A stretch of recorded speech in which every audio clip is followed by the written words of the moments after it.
Hello, everyone. I'm Jim Garrison. I want to welcome you to this program on artificial intelligence literacy, as we convene our third session of 5 sessions on this very challenging and complex domain. I want to begin our discussion today by reflecting on the nature of intelligence.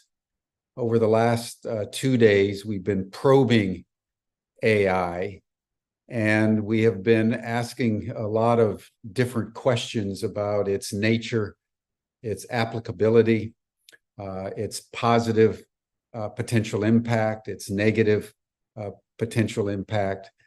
And what's been arising in me as I've been listening and participating in these discussions is that I am feeling that I'm getting increasingly uncomfortable with the term artificial intelligence, because I don't think there's anything artificial at all about the kind of intelligence that the machines that we are creating are demonstrating. And so I've been reflecting on what actually is intelligence. And I spent some time yesterday and this morning looking up various definitions of intelligence. They vary. Of course, the main definitions that one comes across is that ability to problem solve, to use reasoning, critical thinking.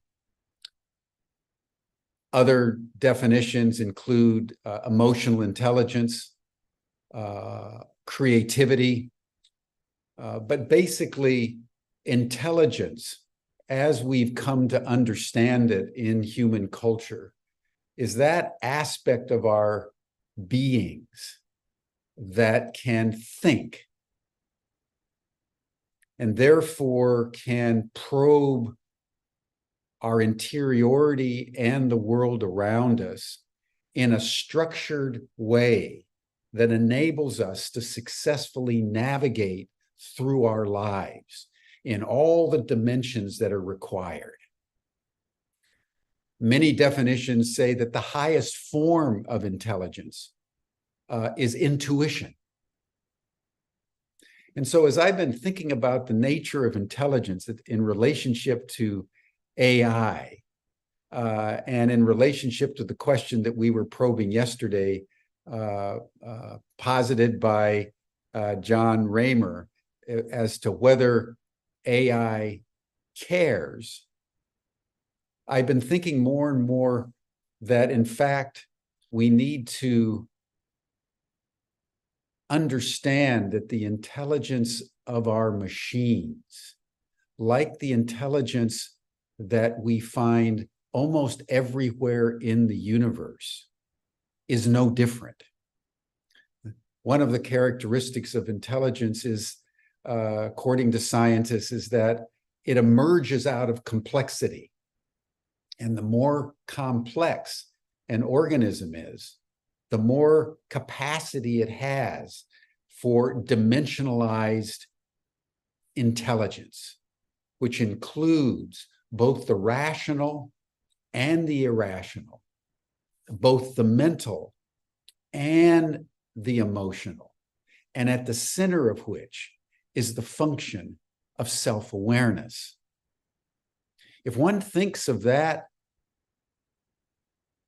complexio around intelligence, one comes to understand that intelligence is a function of consciousness. And increasingly, modern science is beginning to discern what the ancient spiritual traditions and mystical traditions have known all along, that the predicate of existence is consciousness, is intelligence, is self-awareness. And whatever manifestation that takes, from a star to a stone to an orchid to a whale to a computer to a car, to a wave, to a bird, to us, manifests different kinds of awareness and intelligence proportional to its functionality and its geometric and arithmetic complexity. Once one comes to that understanding, then as I've been reflecting into this discussion on AI literacy, I'm coming to understand that artificial intelligence is the wrong word. It's really machine intelligence. And once we think of machine intelligence and take away the artificial aspects of it, I think because we think through language and we understand through language, we begin to take in the gravity of what we're creating. And I come back time and time again to Yuval Harari's assertion that the creation by human beings, biological carbon intelligence, of machine, silicon intelligence, is the greatest event in the history of our species. And so the intelligence that we are now going to be confronted by as we create machines of such enormous complexity as they link up globally and reach fairly quickly a singularity is a challenge that the human race, I think at this moment, is ill-equipped to take on. And that's one of the reasons, of course, why we're trying to probe this and other issues on Humanity Rising. So I really want to express my gratitude to Tom Eddington and Georg Boch, who have really been the conveners and maestros of this particular domain of Humanity Rising for the work that you've been doing. Because you, Tom, and Georg, you've really challenged me to think more deeply about issues that I was sort of taking for granted before our conversations began. So welcome, and I thank you. Yeah, thank you, Jim. This is incredibly challenging, this whole conversation. Because there are multiple dimensions to this conversation on AI literacy. It's more than just something that is being released into humanity. We have to be having these conversations around consciousness. We have to be having these conversations about what is AI. And I questioned it the other day. Is it artificial intelligence? Is it augmented intelligence? Is it access to information? Is it something else? And the reality is it's all of those things and more. And unfortunately, what we've seen throughout human history is we believe, whether it's through our religious teachings or otherwise, that we have dominance over all life on planet Earth. And we believe that we have dominance over this thing called artificial intelligence. At best, we have dominion. We have a responsibility as the co-creator of artificial intelligence. It does have consciousness. It does have and will continue to evolve its consciousness. And for us to have the hubris, the arrogance, the ego, whatever, the shadow side of ego, whatever we want to call it, to believe it's just machine learning, that arrogance will continue to get us in trouble. There are unintended consequences to anything that humanity gets involved in. We have yet to demonstrate, when it comes to technology, that we can comprehend all the anticipated and unanticipated consequences. And so I've heard you say it, I've said it multiple times. This is very much a Promethean moment.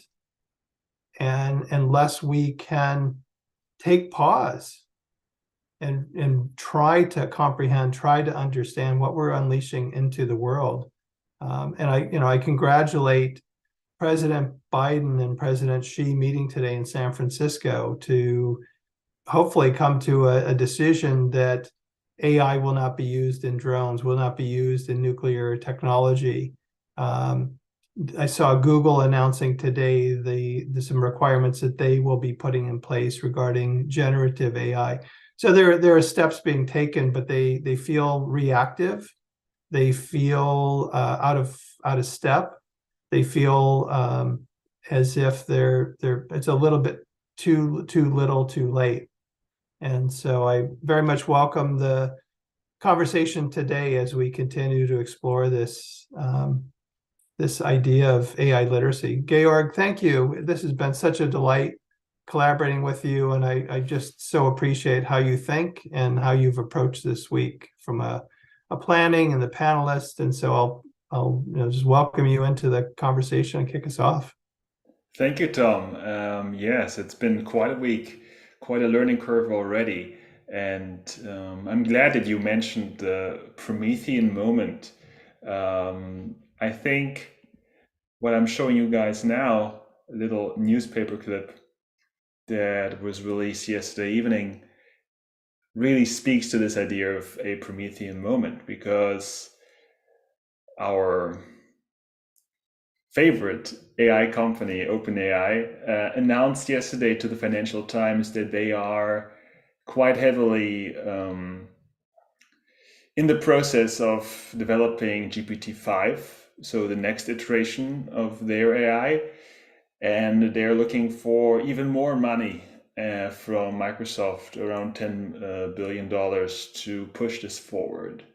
The same company that this year signed this memorandum of pausing for 6 months. The same company that went to legislation and was called in by the White House and they even called themselves for more regulation. And this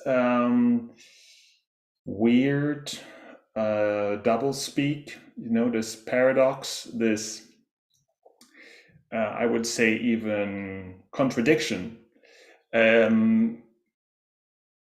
is something to consider for us. And I think today, the way I thought this conversation would go with the folks I invited, I will introduce in a moment, is really to look at what are the societal and political implications of this AI race that is taking place ever since GPT was released. Because it's not just a race in the tech world, it's also a hugely powerful tectonic shift in the world of politics, the world of regulation, in geopolitics, in resources involved for building AI. So without further ado, I would like to introduce actually our first speaker for the day.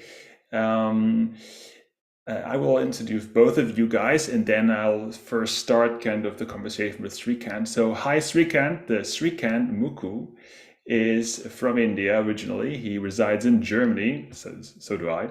And Sreekanth is, you could say, a digital policy and governance strategy professional. He is part of the core team for Hippo AI. Hippo AI is the foundation that you met on Monday and Tuesday with Bart. So he's part of that foundation and leads the policy and regulatory governance efforts of Hippo AI. He was also a Winter Fellow at the Center for Advanced Internet Studies, CAIS. And at CAIS, his research focused on sustainable AI policies in major AI adopting countries.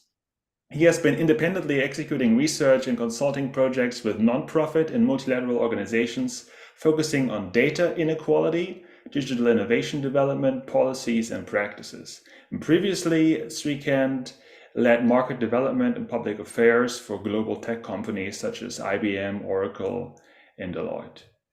Also with us today, we have Adam Nosal. Adam is joining us from Edinburgh in Scotland, and he holds a unique space, you could say, between consciousness technology and democracy. His focus for the last 10 years has been directed towards cultivating the wisdom of the wisdom traditions with our public digital spaces in their relationships with consensus and held reality. Adam also served as a founder of 2 startups, and most recently has done complex facilitation in citizen assemblies in hybrid meeting spaces. He has contributed to Democracy Earth Foundation, Digital Peace Talks, and the Center for Humane Technology. Recently, he was nominated for the United Nations High-Level Advisory Board on Artificial Intelligence. So, Adam, I also invite you to turn on your camera so people can see you. Hi. So, welcome, you guys, both of you. It's not as easy to start the first question here. I would start with Sri because I'm just really curious to learn more what your unique perspective is on all that is happening. So you guys, on Monday, we started with speaking about why this moment in AI is so special with the transformers scaling further and further. And then on Tuesday, we looked at what's happening with this battle between open AI, like actually open source AI that can be inspected, and in between closed source AI, like this GPT-5. I was curious, Sri, you have a unique perspective between, I assume, what's happening in the global south, what's happening in India, the perception of this race, and how it is being perceived here in the West or in Germany. Like, what is the framing in India, for example, of this? Sure, Georg. Thank you very much, and I'm very pleased to be here. So let me just give you a few months ago what happened in India when Sam Altman was touring the world and meeting many leaders, political leaders especially, and then some of the business leaders in different countries, right? So one of his stop was in India. So he was asked by a group of CEOs or business leaders, so what would it takes for India to build something like ChatGPT? So that was the question from the business leaders. And then his answer was, he asserted that India has a long way to go. You guys cannot build this at the moment. So that's the answer Sam Altman gave. So now you understand where the global South stands in this whole AI race, right? So so-called race. So what's happening in India is there is a struggle to compete on one hand. On the other hand, there is also a kind of self-reliant approach towards technology that we call technology sovereignty or data sovereignty or digital sovereignty, whatever you want to call it. So these are the two major goals most of these countries, especially who has some level of resources like countries like India, which has been in the tech landscape. They have been working, at least as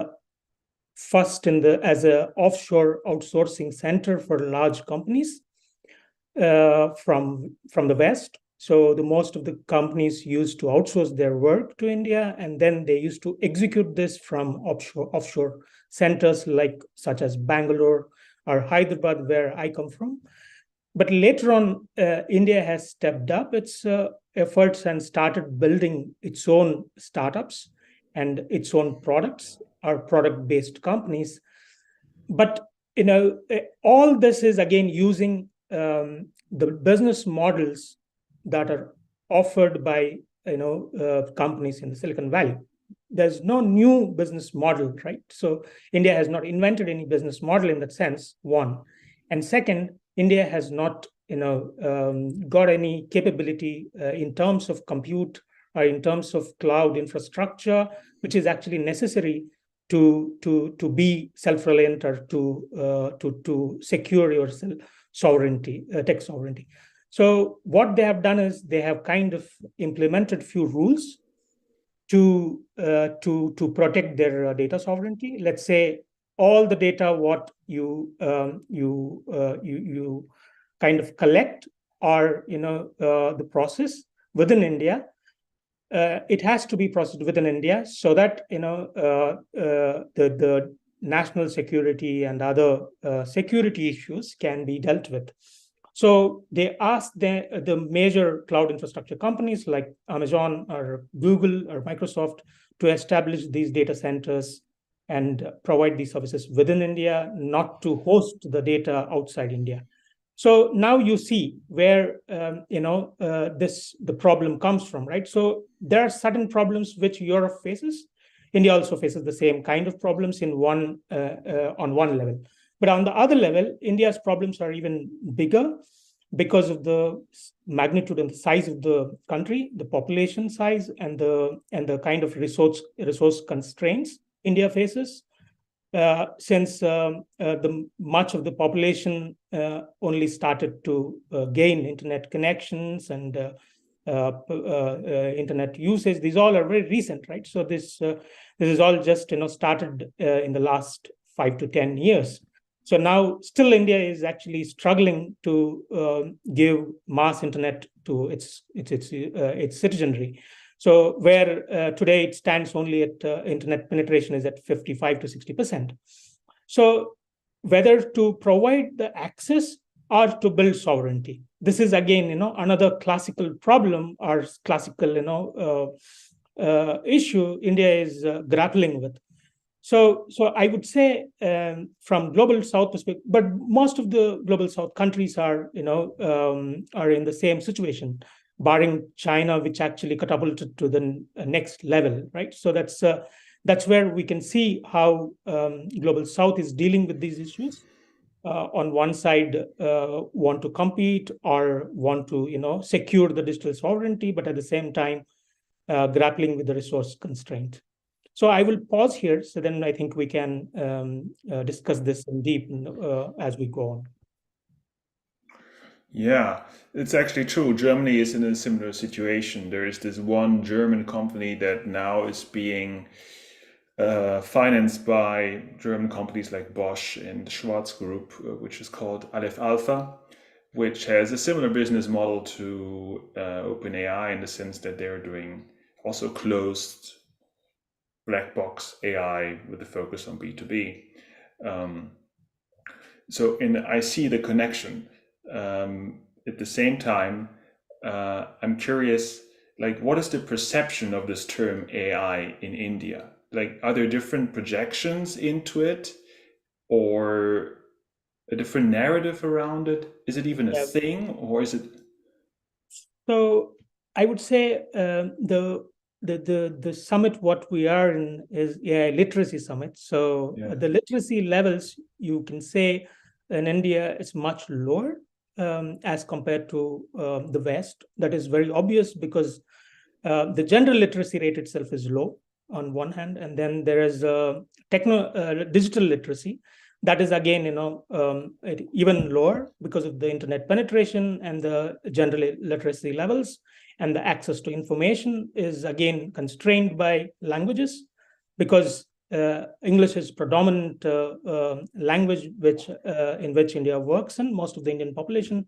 So the knowledge and the content is actually not developed in the digital space for different languages in India. It's only started in the last few years, and now we have very few languages have this are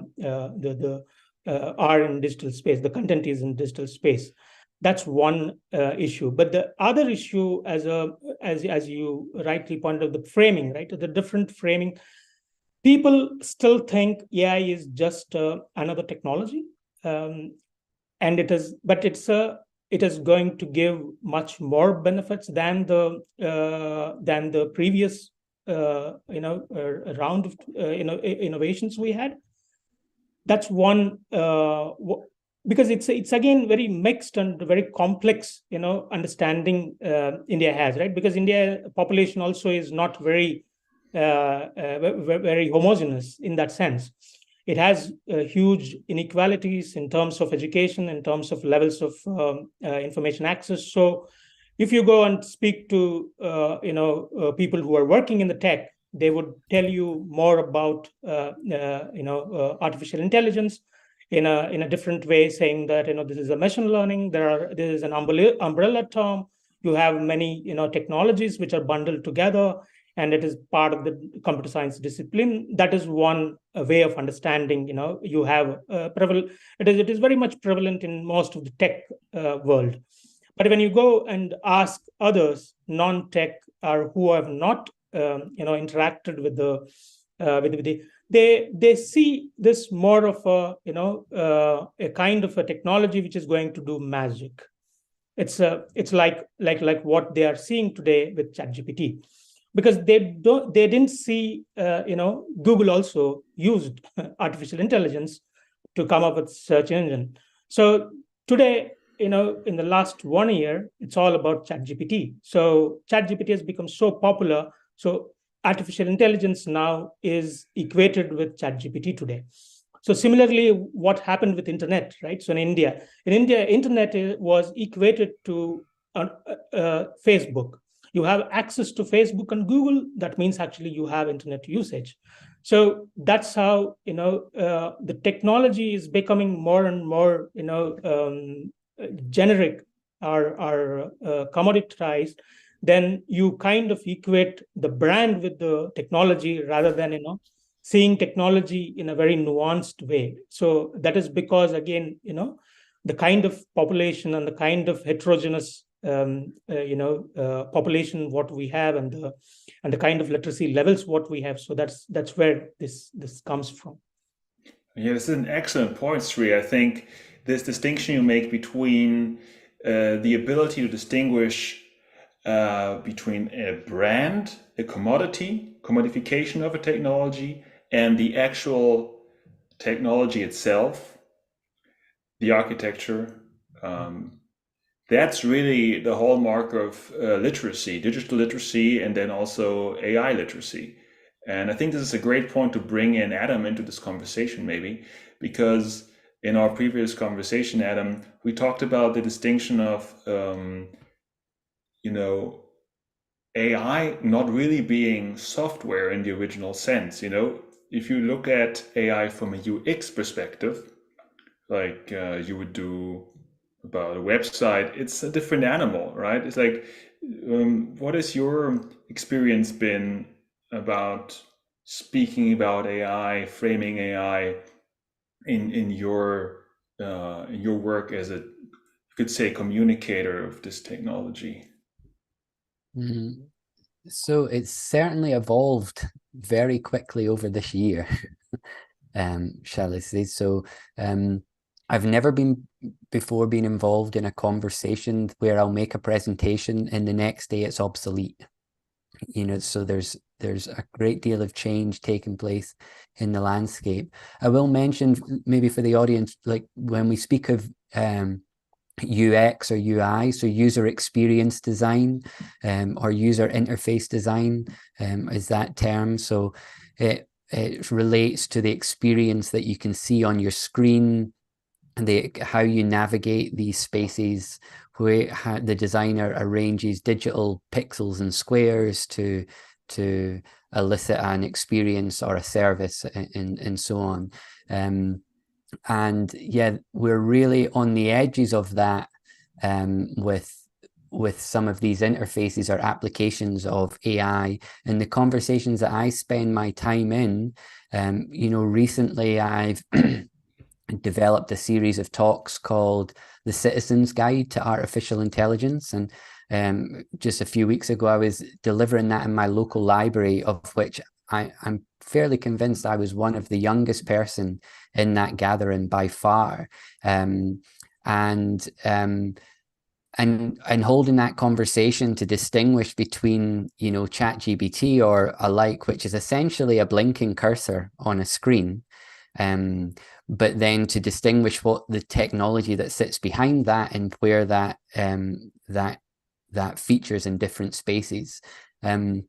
And I recall being involved in the conversation around naming the harms of what social media was doing to our cognitive ability and our mental health, our civic discourse in the early days.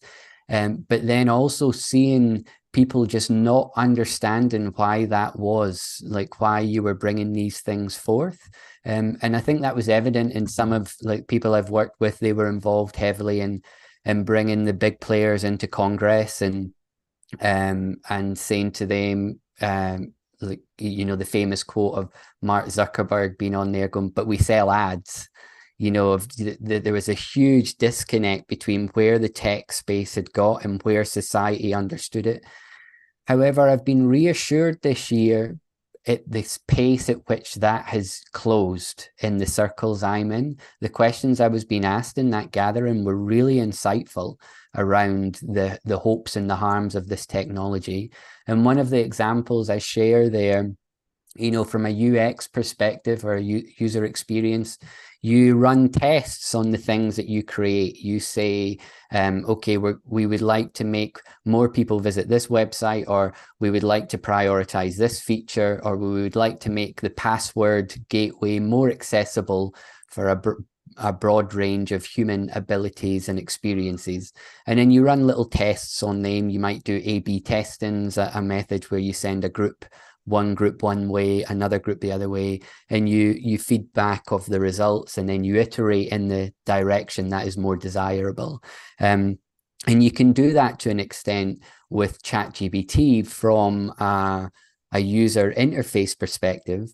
But then if you look at some of the applications, you know, Snapchat introduced my AI, which is an artificial intelligent friend.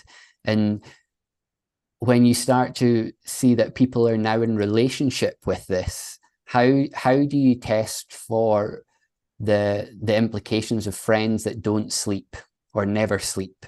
And there you're sort of bridging the gap between what is capable of testing and understanding and knowing, and then these are having huge implications on wider aspects of our relationship realm in society. And it's why I've been quite keen to not necessarily push back, but to hold steadfast in there's been quite an othering taking place in the people that are bringing forth, you know, what has been termed AI doomers, or people that are saying that this is going to be the end of us and so on.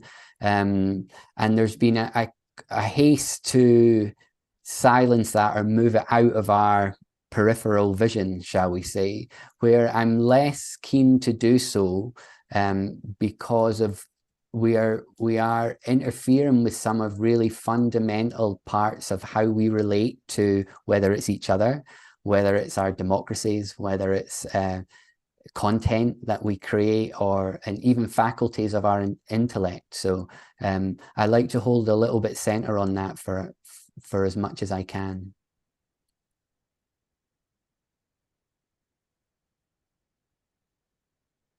Tom, do you have any remarks after what we've heard so far? You're muted, Tom. Thank you, Georg. I'm struck by some of the comments you made, Sri, and just thinking about India's place in the world. I hold India as the heart of humanity. It's the spiritual home of humanity in most respects. When I look at India's contributions and what India has done, yeah, perhaps the business models haven't been created in India, but what India has done with the business models that have been created elsewhere are quite unique. You know, India now has, the U.S. has, I think, about 2 million NGOs. India has about 3.5 million. India has imposed a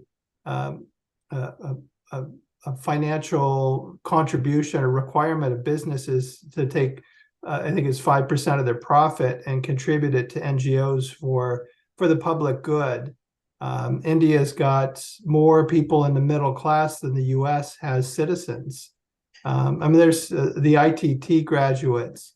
I mean, it's extraordinary what India is doing, and that India isn't participating in this and bringing the gifts of India to the conversation.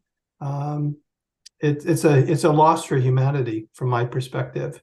And I'm specifically saying India, but I could speak to many other countries around the world that have unique gifts and unique perspectives that are, once again being excluded because of lack of influence, lack of power, lack of resources, lack of money, the arrogance of the West, the arrogance of the rich countries. And so I think that's a piece of what's there for me in this moment. Yeah, Yes. absolutely. And to tie that in with what Adam was saying, you need to have participation and ownership in these world models that are being created. It's too early to say there is such a thing as an AGI. It is a kind of hubris that just cancels out any type of cultural history, embeddedness, Umwelt. And so I believe that this is the biggest chasm that's being created right now by this technological momentum we're in. This race, as you said yourself, Sri, it is a race. It's almost like a divorce from the center of gravity of where most people are at that are supposed to use this technology.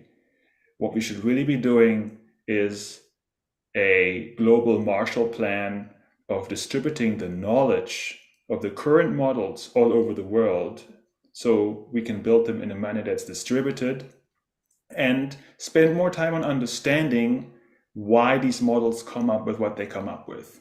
The transparency, the alignment, these issues. This is not what we're doing. So that's kind of my position on it. I wonder how that sits with you guys.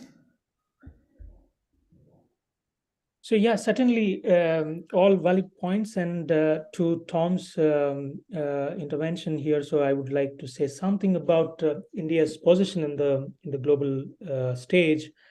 Though India has achieved some of these feats, which were really difficult ones. In a way, some are even impossible to imagine, right? The kind of magnitude and the kind of things what India has done in the last 70, 80 years post-independence from British. But there's also some, like what you said, the 2% profits of the companies to give away to the non-profit ventures, or to the causes which are more socially oriented. So these all are great ideas which really helped India in certain way. But there are also certain things like, let's say, short-termism, right? So which actually plagued India also. To look at innovation as it's a kind of a techno-solutionism, I would say, and which is again embedded in this short-termism, not having public interest and creating public value, considering these two, but looking at other models and emulating them. Like, let's say one of these is Silicon Valley business models. So they are unsustainable in India's case, but still, India went ahead and then embraced it fully. So they could have developed their own model. They could have developed their own regulatory system, instead of emulating or simply, copying others, since they have this heterogeneity, right? So the ideas gather every day in India. So the only thing is you harness them by providing or facilitating with a platform. So that is what India needs to do. But that's where it lost somewhere the way. And especially in the technology and even more so in AI, because the question itself for me was wrong. To ask Sam Altman what India should do to build another ChatGPT. That should not have been the question. I think Indians should ask themselves the question that how do we move away from this race and look after the people and the interest of the people who are for centuries marginalized, for centuries who didn't have access to many things. So how AI could help them, and the risks, imminent risks, not the risks which are kind of imaginary ones, are doomers, or so-called doomers, are suggesting, but to look at the technology more in a more pragmatic way, how India can take advantage of it and implement in more decentralized way, because India is not a monolith, and it is not never India succeeded when something is pushed down the throats from the center, from Delhi, right? So that is always India should consider this when they do any of these policy formulations.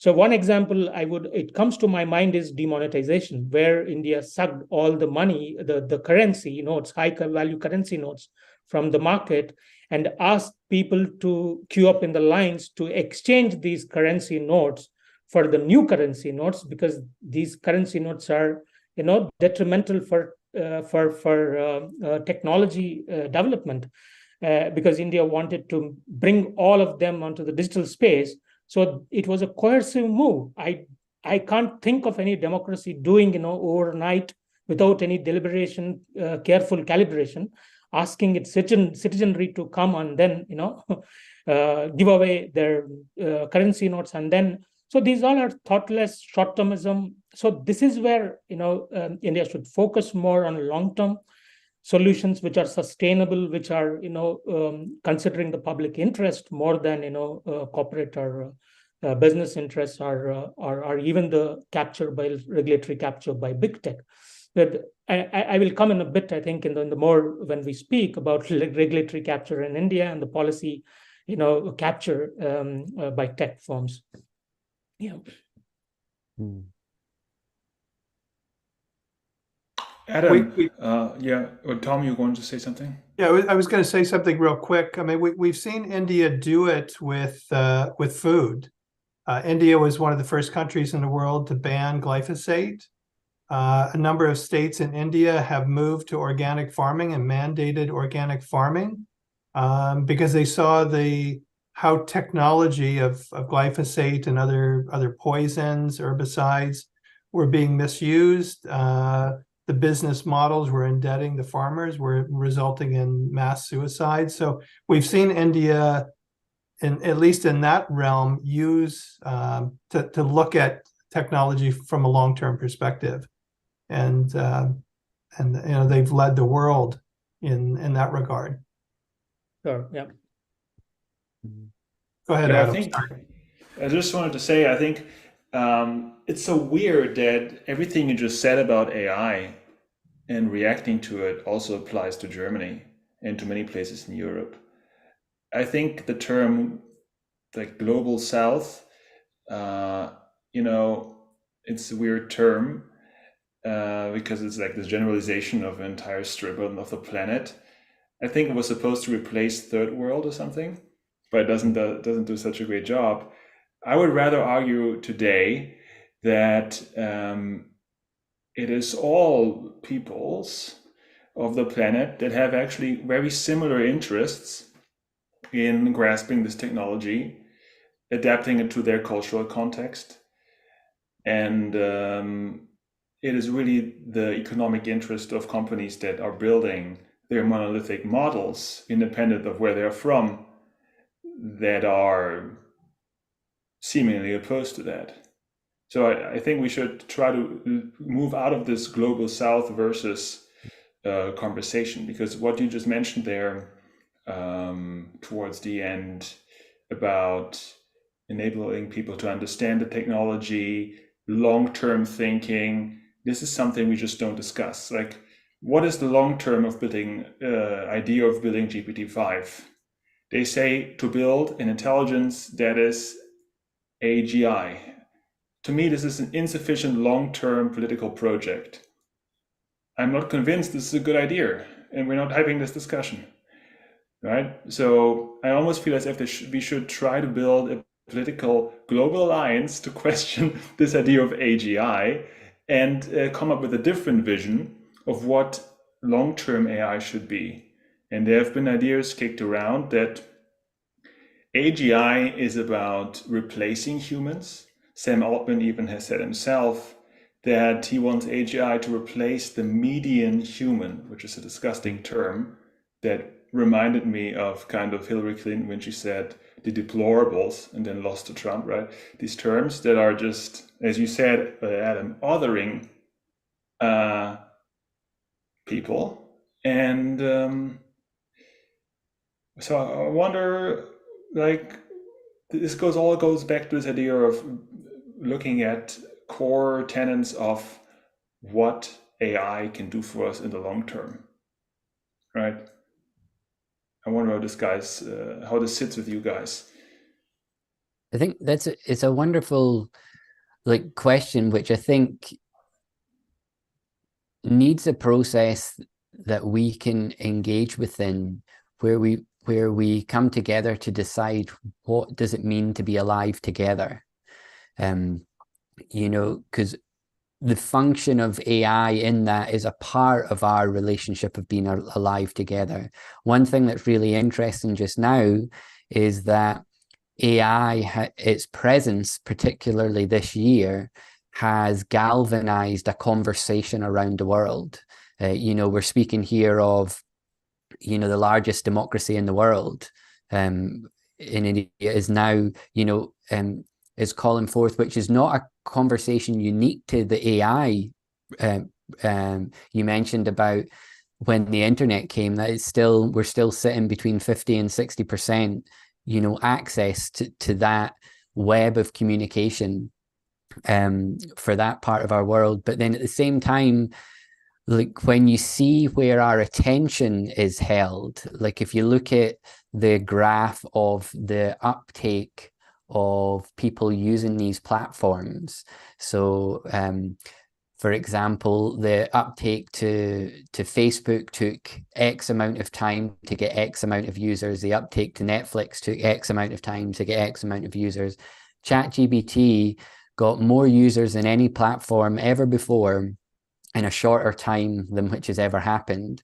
And that's more of a symptom of where our attention is being held, is because every platform that comes after the one before has a convergence of our attention there. And it then makes for this these mass unified events more possible. And I think that speaks more to, when we're saying just now that we categorize the world into the global south has been described and so on.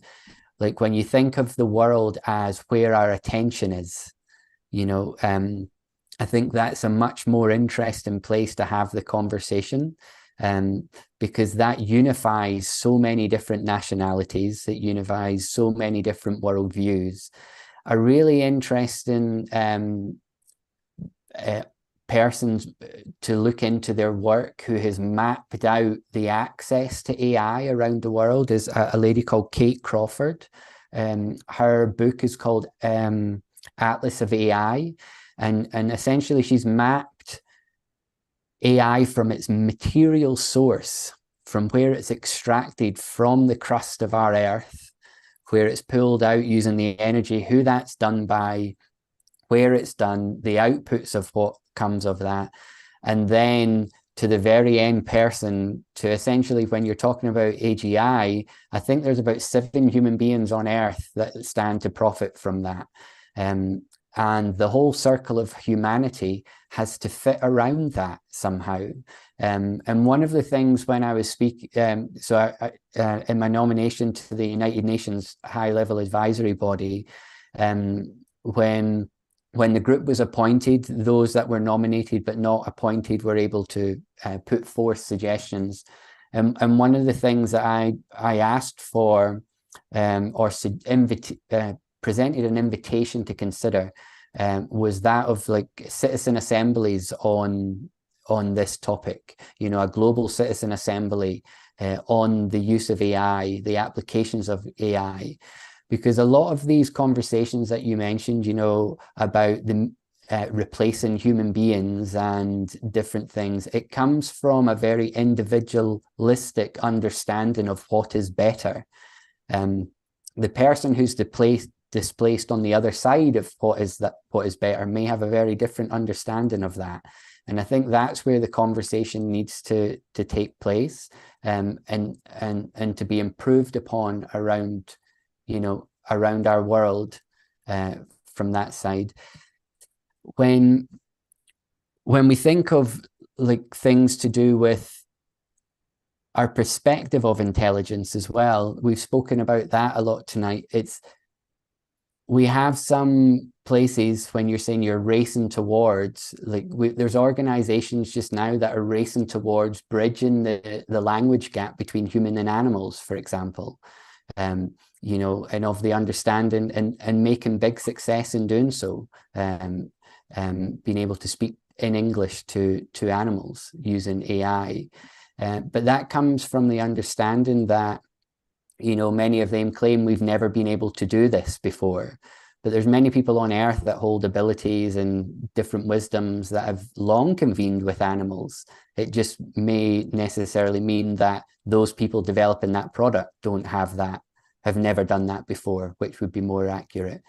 And when we think of like India as the largest democracy in the world, you know, our democratic interface is still predicated upon voting in elections, which are very time sensitive and are prone to infection from, you know, many of our human insecurities at these events. And when you add AI into that conversation and the ability to synthesize any truth, whether it's audio, digital, or alike, then these events of these you know, 4-year cycle voting events are very easily manipulated by synthetic media and so on. And I think that's why we need to increase the immunity of our conversations around this, that we hold a richer and fuller space together as citizens, governments, and alike. So yeah, I would like to call forth that in this conversation, particularly when there's, you know, when we're speaking of a race that some nations, if you think of that analogy, are not even going to get the opportunity to start when it comes to this because of the infrastructure around the data, for example, which is still causing, like just now, is really resource intensive.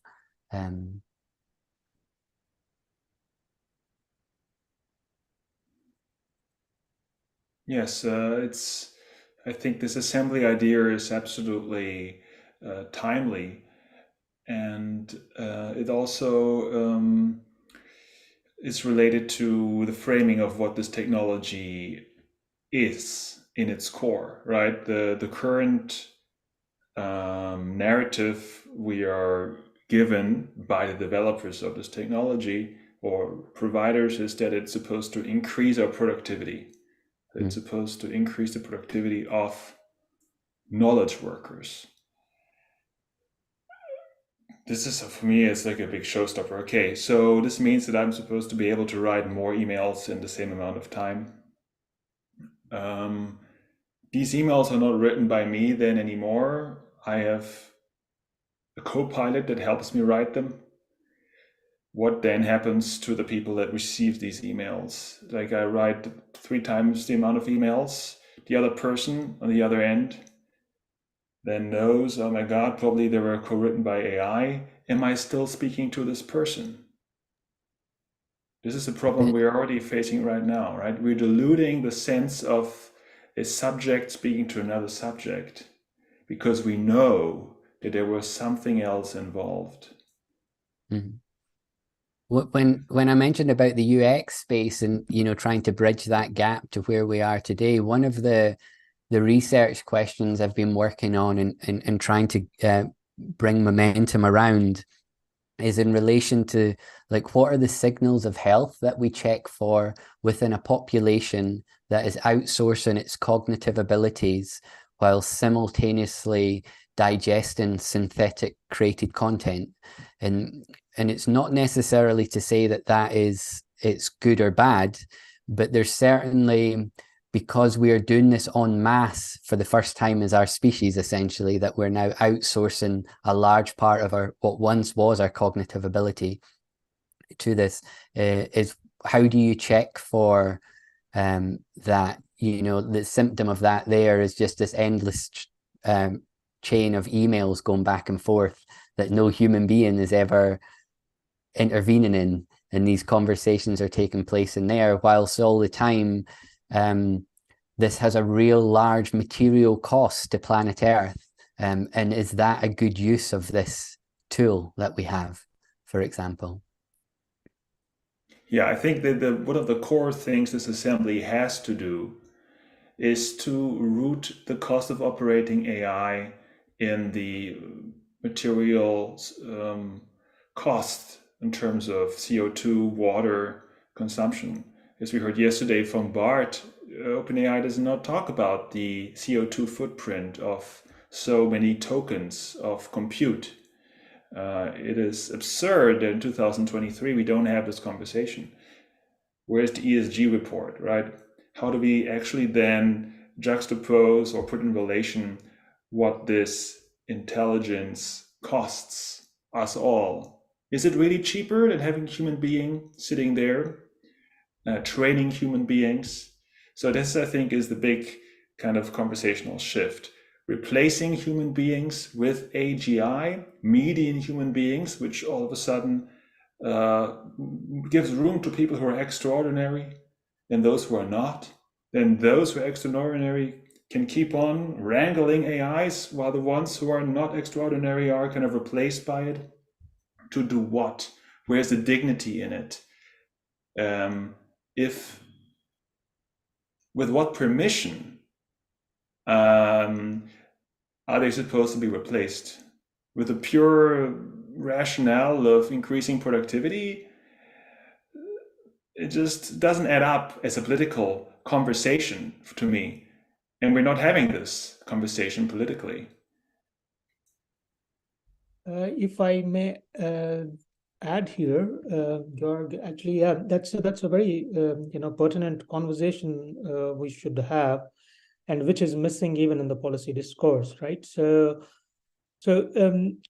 I think Bart has also mentioned. I was listening to the yesterday's call about regenerative economy and regenerative AI, if you remember. So we are working on this.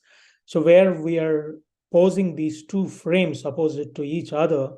So the one which we have, the business models, these are extractive in nature. So we are calling them extractive AI models. And then, so putting an opposite frame to this as a regenerative AI, where you open source the not just only the open source the technology, algorithm and the models, weights and data sets, so that the reusability factor you kick in, right? So you don't have to train again and again same model, so that which gives you more sustainable the sustainable technology environment.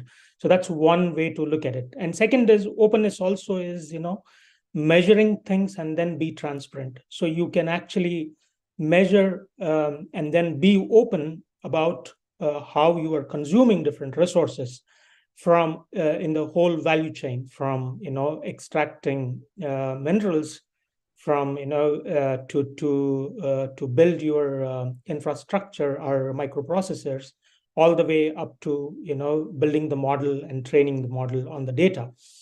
So this all is a heavily energy intensive first, and second is it involves a lot of unsustainable ways of doing business or conducting activities. So what we are saying is tie this to ESG, and measure the social part of it. So how your data is collected, how your data is processed, how your data is trained, how your models are built. So then, you will understand, what is the extractive part of it. So when you open up, when you be transparent, and you have certain, the negative consequences you are going to remove from this, and then make it more sustainable. It touches upon many sustainable goals. So from, especially when we talk about, because we at Hippo AI, we deal with healthcare. So in the healthcare setting, it's even more important, when you are dealing with the patient's data and then the systems, healthcare system, because healthcare system is not just as a national system, but it is also interconnected global system. So it's an ecosystem where, different actors are there, but at the same time, there are a lot of inequalities built in this. So how do you deal with these inequalities? Because this is also a sustainability question, right? So raising inequality and then narrowing this. But these all are, in the information realm. These all are causing by information asymmetries. So you have some models, or some countries, or certain settings have quality data sets to access, but it's not possible for all the countries to do the same. Today, there is a term called data poor, right? Data poverty. So it's not just only resource poverty in the global south, or for lack of better term, I'm again terming it as global south, or maybe we may want to call it as a majority world. So where you don't have the quality data set, right? So the data is not organized the way you can train them. So that's another problem we face. So this is another level of asymmetry, and then it directly results into an equality where the power asymmetry is built, and then the results in inequalities in many industries. But one sector is healthcare, so which is very important for sustainable goals. So if we keep calculating this, or dissecting it, then you will see in many facets of data or digital space, you will see in every sector these inequalities are built in, right? So, and they are not built in digital space, but they are directly mirroring from the social or physical space. They are reflecting in the digital space. They are just because of lack of the physical infrastructure, is basically mirroring the same thing in digital space. So that's one area. And the second is the lack of collaboration. So we don't collaborate anymore like what we did centuries ago, right? So without technology, people collaborated, but with all the technology and the platforms and the facilities, we are not able to collaborate because of the different reasons. One is, of course, the political reasons, so which we haven't touched, I think, still, because if you see, there is this geopolitical tensions are built into the not just only into the military terms, but even in the economic and social terms. When a country doesn't comply with the rules one country sets, then you're simply sanctioned, and your tap is closed. So you can't access the meaningful goods or resources which are common, otherwise common to the humanity. So tomorrow this threat is there. It's looming even in healthcare, right? So if let's say a medical AI model is built in a country, and suddenly that country goes either with war or because you don't agree with certain terms, so you can sanction easily and then close the model for or you don't make it available anymore to those set of countries. So this is a big problem in the race towards dominance or race towards AI supremacy. So it is not just only today, which is there in the economic realm, but it's going to come into the digital space as well, because it's at the end of the day, these all are socio economic or socio-political systems. They don't operate in vacuum. So that's one area where I always wanted to touch upon, where geopolitical considerations should not be an inhibitor for especially the life-saving parts of AI. So this is not just, it's my view, it's actually Hippo AI's one of the cornerstone or the fundamental principles. So we are insulating from the geopolitics when we provide this medical knowledge, which is life-saving, right? So that's so that is, I wanted to bring this up as part of this whole sustainability issue. This very important aspect of the human life. Yeah, thank you for that, Sri. It's a really important point, and the part I find challenging is that, as a species, we're hardwired for collaboration and cooperation. It's whether we're talking biologically, sociologically, psychologically, emotionally, we are hardwired for collaboration. The challenges that humanity is now facing, whether it's climate change or the experience with COVID-19, and there will be other health crises that will be accelerated because of our degradation of the environment.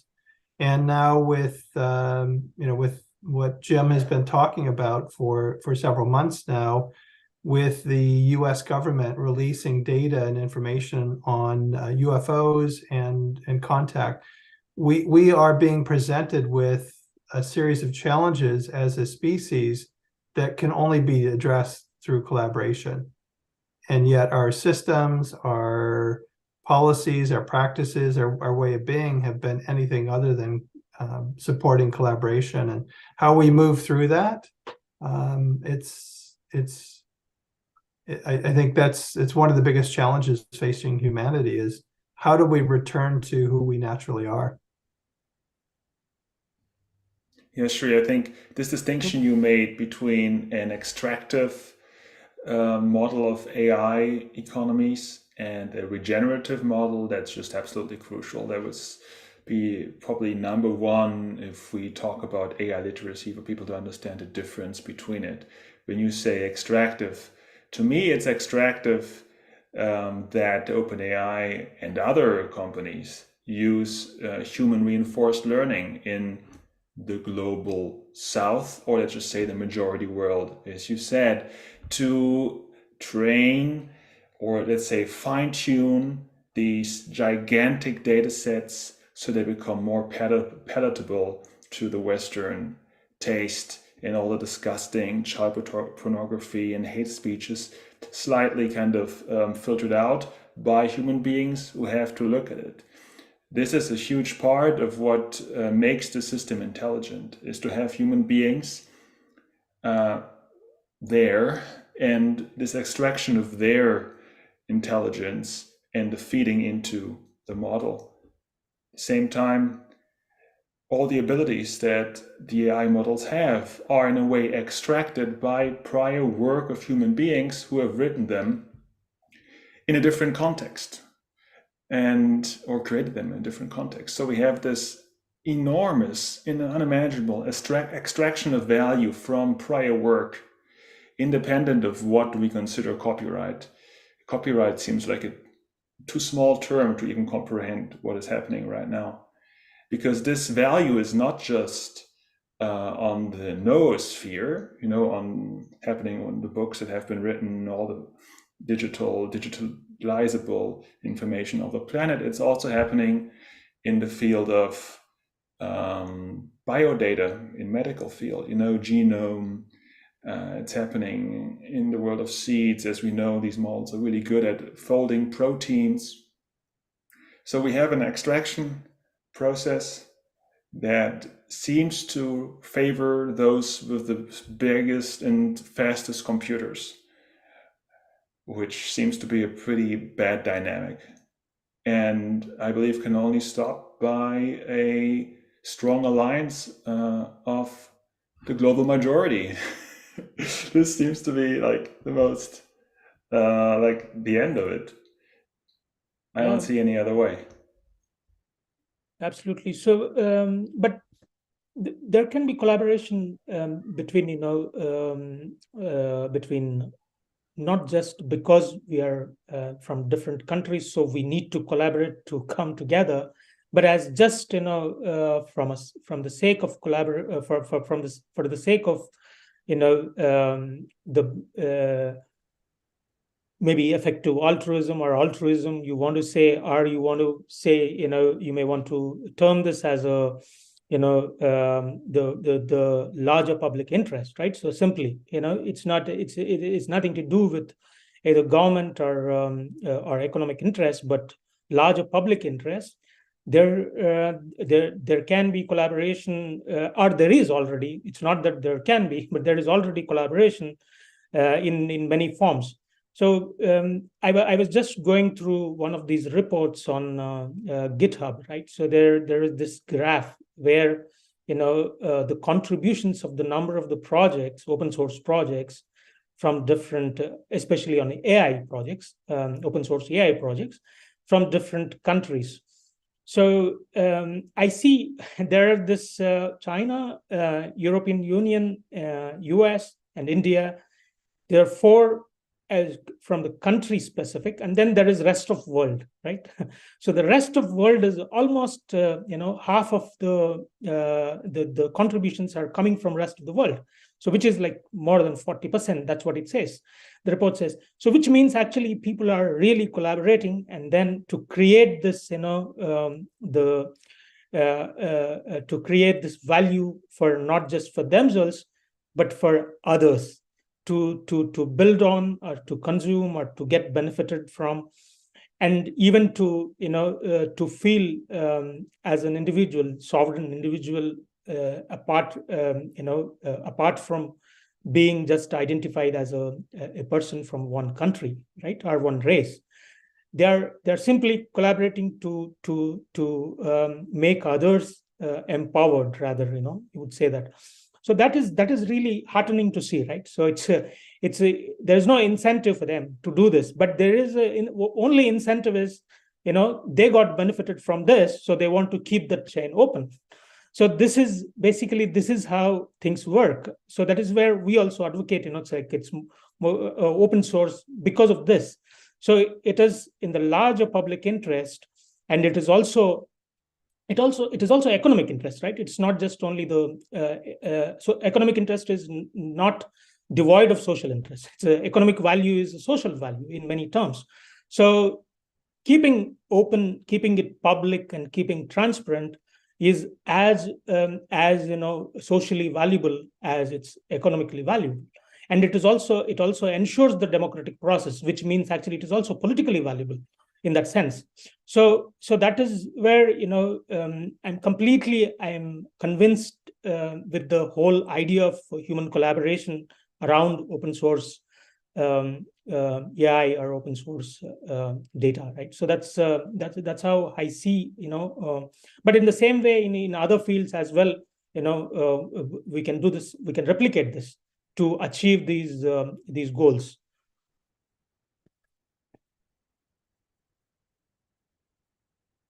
Wonderful. Thank you, Sri.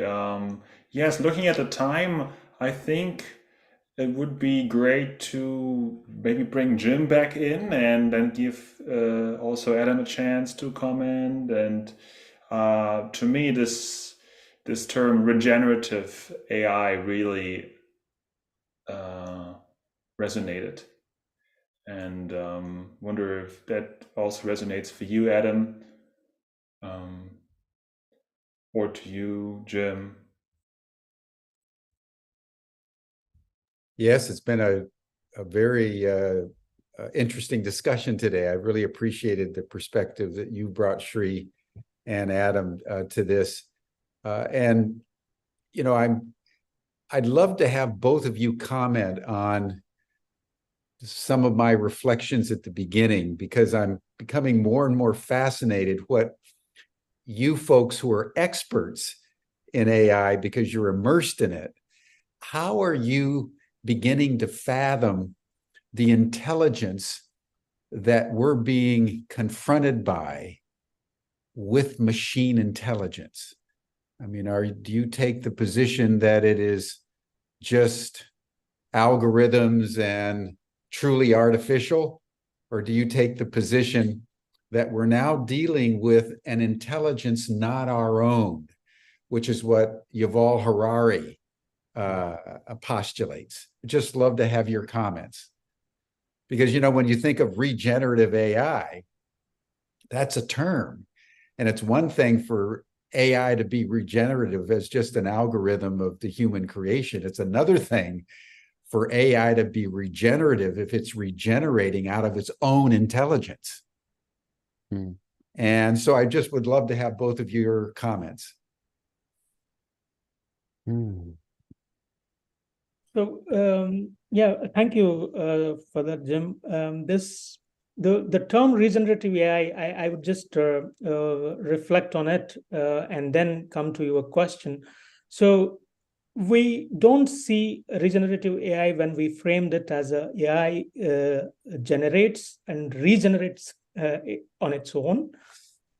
We see human at the center of it, actually. So human activity is as part of it. So which is like what Tom said in the beginning, augmented, intelligence, where because without human intervention, you cannot think of what is sustainable, what is not. So unless you have, because there are so many dimensions to it, we are keep adding to this regenerative AI framework, right? So we are not just only fixated on one. In the beginning, we thought it should serve as an incentive for open source community, because at the moment there is no incentive to advance open source AI as a model. So that was the first initial thoughts. Then we thought, it's like sustainability angle, bringing ESG into this whole framework, and then bringing transparency, and then bringing, many other aspects which are ethical considerations into this. So if AI has to do this, I don't think so AI would be able to do at this point in time, unless, it is programmed, or it is, the algorithm is fed in such a way and trained in such a way that, what actually regenerative AI means, what kind of data it has to be trained, then only it will be able to, generate such a framework or such a, are opposed to extractive AI, what, one needs to do. So that I think this comes from our own experiences, because what we see, what we from different aspects, like let's say, it's not just only coming from the European perspective, right? So because just because we are in sitting in Germany, but it is also coming from my experience as well, from where I come from India, and our conversations with many others across the globe, from Latin America, from Asia, from Africa. So this experience is not just a data point; it's a human experience. I am not sure whether all these experiences can be fed as a data set, and then can be trained into one algorithm or one model, like ChatGPT, or even more advanced models, which will have that consciousness, right? So as you rightly pointed out in the beginning, intelligence is also conscious, being conscious. So this conscience being, I am not sure that we are the what we call AI or machine learning per se will have, in my imagination at least, I am not sure whether we can have it. But certainly there are things which it can do better than humans, in terms of bringing efficiency, productivity, and a lot of other things, which through trained by training. but I'm not sure really whether it can have this consciousness or the real ethical frame, whether what ought to be done to make the society better, right? So that I'm not sure. I'm really not sure about that. Thank you. Thank you. It's always good to be in the posture of unknowing in these matters. Adam, what do you think? So I think your question around what is intelligence is it's the initiation point of this whole conversation. I think the presence of this lifelike twin, shall we say, that has arrived on Earth. You say Yuval Harari speaks of it as an alien. He describes it as a separate thing. I've understood it to be similar to that of a puppet in a theatre production that makes me relate to it. I cry, I see this puppet, I feel its pain. I understand it is a similar thing like that it's mimicking us. But at the end of that theatre production, the people from underneath that puppet move out the way and you've got a pile of fabric lying there. So there's that sense of it that it's still not there. Whether it is there or not is a question I've been, as in, I saw comments around, does it have a soul? Do you think it has a soul? There's this conversation around that. I would also answer that question from a perspective that I personally have probably diminished the capacity of my own soul in my relationship as I've grown and understood this. And one of the questions I circle around frequently too is, where am I being artificial? And how I'm relating to the world. But then also if you think of the material substrate that this intelligence exists within, and if we hold the understanding that it is not conscious, I have sat beside many animals who have died, and I've sat beside human beings who have transitioned. And there's an incredible amount of reconciliation, shall we say, to the understanding of near-death experiences that's happening in our field of understanding just now, and which speak of this transition that takes place of the soul, but yet there's a body that's left back that is no longer inhabited by that form of intelligence or consciousness. And when you see it as a body lying there, whether it was a deer that I was holding, as it was passing recently, you see that this is made from the same materials that this machine has been brought forth. It's all from the same earth matter that has been fashioned in a way. So you then could suggest that, well, maybe it could become, and if you look at some of its properties, for example, that it's showing emergent potential.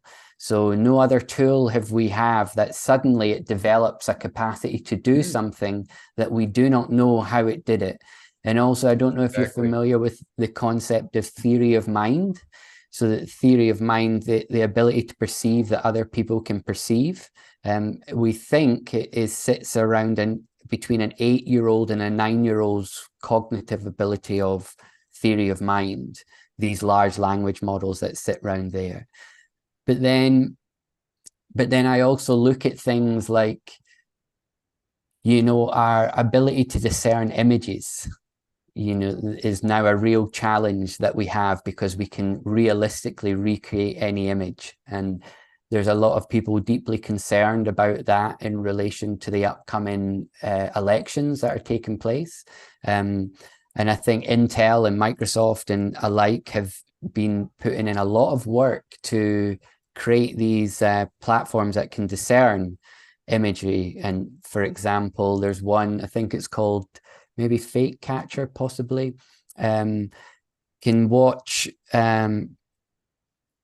videos of human beings and pick up subtle differences. It's basically like a digital fingerprint in our blood flow in there, and it can say that this is 90% human that's in this video. And what does that mean? where is that humanness there? But then the same tool used to detect that can also be used to evade it. So you can then program into the artificial intelligence to mimic a video that gets past this. And we end up in a Tom and Jerry cycle of trying to discern, or an ant mill, if you're familiar with ant colonies, and the phenomenon where the back on the line, the back one joins the front, and they go round and round and round and round until they demise, essentially. But then if you look at studies around extrasensory perception and mediums, where police enrollment pictures are presented to cohorts of individuals, and they're asked to discern, is this person alive or dead?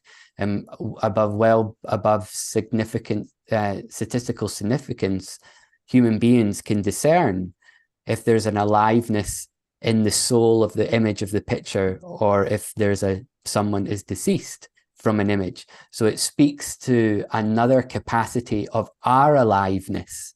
And one of the things I wonder, when we are saying, is this becoming conscious? I often ask, I wonder if there's a mirror being held up. Is it the case of, are we becoming conscious? And I think that's a really interesting question for us to sit in, because then it really changes the conversation around productivity, for example, which is a lens that this is usually placed to adopt, or what is better, like, you know, outperforms GPs in diagnosis, but is a human being that's sitting in full empathy and care of others. Is that better? And, you know, my latest working title is called Soul Intelligence, you know, because what I believe we're living through is just like the understanding of emotional intelligence came into our lexicon around 1999, is I think this is going to initiate us into a deeper understanding of soul intelligence and where that resides with us. So I become alive in your question. Wow, thank you both. This is very nuanced. It's very nuanced. And it's very Socratic. You know, the greatness of Socrates was that he lived in the questions rather than the answers. And as Plato said, it's living in the question that catalyzes the enlargement of the soul. And so you both enlarged our soul today. And I just want to thank you both, and hope we can have you back down the trail as this issue becomes more and more globally real for the human race. So thank you so much. Tom, Georg, I'll turn it back over to you to tee us up for tomorrow. But marvelous session, guys, really marvelous. Yeah, I'll just say immense gratitude, Adam and Sri, for being with us today, and I especially appreciate where we landed at the end of the conversation around you know, what's being presented to us, and we've seen it in the chat most of the broadcast, is what does it mean to be human? And that's really what this conversation is about. And how do we honor who we are as a species? How do we fully own the role that we have and the responsibility for, you know, as I shared before, dominion, and honor what it is we're here to do as a species. So much gratitude to both of you for the richness of the conversation, and Georg, just a big thanks for helping to put this week together. Yeah. Thank you, Georg. Yes. Thank you. Thank you, Sreekanth. Thank you, Adam. This has been very eye-opening. And I like that we somehow managed to weave together these diverse angles towards the end. I want to invite you all to the after chat, which Stan is posting the link in right now. And you also found your link in your Zoom reminder. Tomorrow is Thursday, and Thursday will be the day to actually play around with AI live on the screen. We will be joined by Rob Smith, who is the CEO of Integral Life. I suppose many of you know Ken Wilber in integral theory. Ken Wilber is the chancellor of Ubiquity University. So we at Ubiquity have a close affiliation with his meta theory that includes different perspectives on reality. And tomorrow with Rob Smith, we will look into his new AI tool, which is called Context AI, which helps you supposedly to gain mental clarity. We'll play around with that. And we will also dare to look at AI from a more integral perspective. And I think that will be lots of fun. So you should join us tomorrow for Thursday. Once again, thank you so much, Adam. Thank you, Sri. I hope you will join us in the Zoom audience tomorrow. And we're looking forward to your comments in the chat and so on and so forth. So thank you very much. And I wish you a wonderful rest of the day wherever you are. Thank you. Thank you.